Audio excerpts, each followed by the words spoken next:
Bonjour, je tenais à vous présenter un jeu de tarot tout à fait exceptionnel, les cartes d'Angela.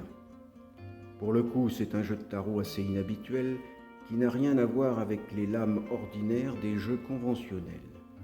Il n'y a pas de couleur, pas de pique, pas de cœur, pas de trèfle, pas de carreau. Il n'y a pas non plus de coupe d'épée, de bâton ou de denier, et encore moins de roi, de reine, de cavalier ou de valet, ni battleur, papesse ou autre pendu.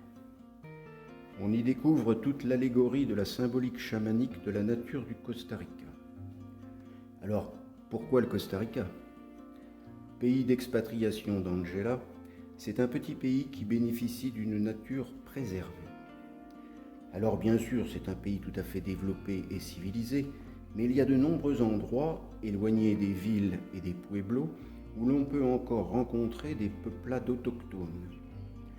Bribri, Malécou ou Boruca, pour ne citer que les principales, ce sont des peuplades protégées par les gouvernements successifs qui vivent en parfaite harmonie avec la nature.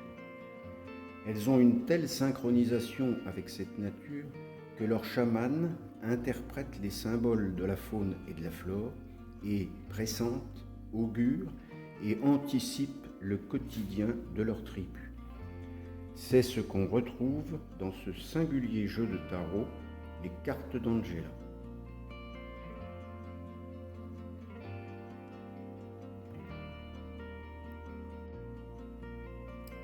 Ce jeu compte 70 cartes au format habituel qui se répartissent en 48 cartes animaux qui déterminent l'essentiel des augures chamaniques de la nature costaricienne, 8 cartes végétaux pour affiner ses prédictions, 8 cartes éléments pour les situer dans l'espace et dans le temps, 4 cartes personnages pour identifier les intervenants et enfin 4 cartes objets pour évoquer le contexte du tirage.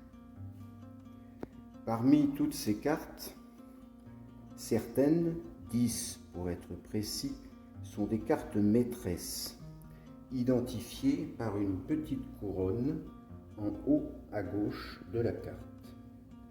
Dans un tirage d'une dizaine de cartes au moins, elles permettent de clarifier les prédictions en y apportant des notions de lieu, de personne, d'état, de sentiment, etc.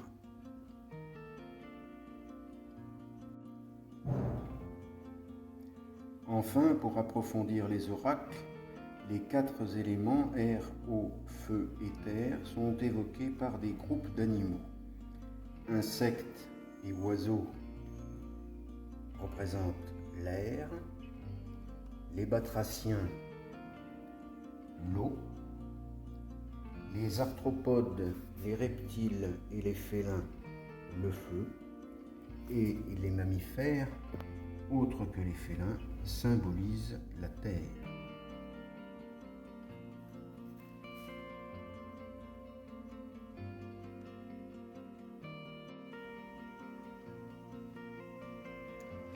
Voilà pour la présentation des cartes.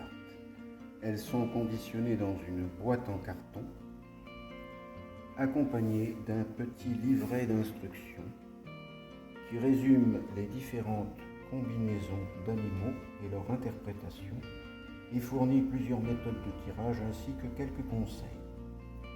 Un livre plus complet vous sera envoyé par messagerie électronique sous forme d'un fichier Word ou PDF que vous pourrez consulter en ligne ou imprimer. Il ne vous reste plus qu'à l'essayer. Vous pouvez commander les cartes d'Angela par mail à l'adresse noedeangela@gmx.com. Le prix unitaire est de $70 US, frais d'envoi inclus. Dès réception de votre paiement par virement bancaire, vous recevrez votre jeu ou vos jeux sous une quinzaine de jours partout dans le monde.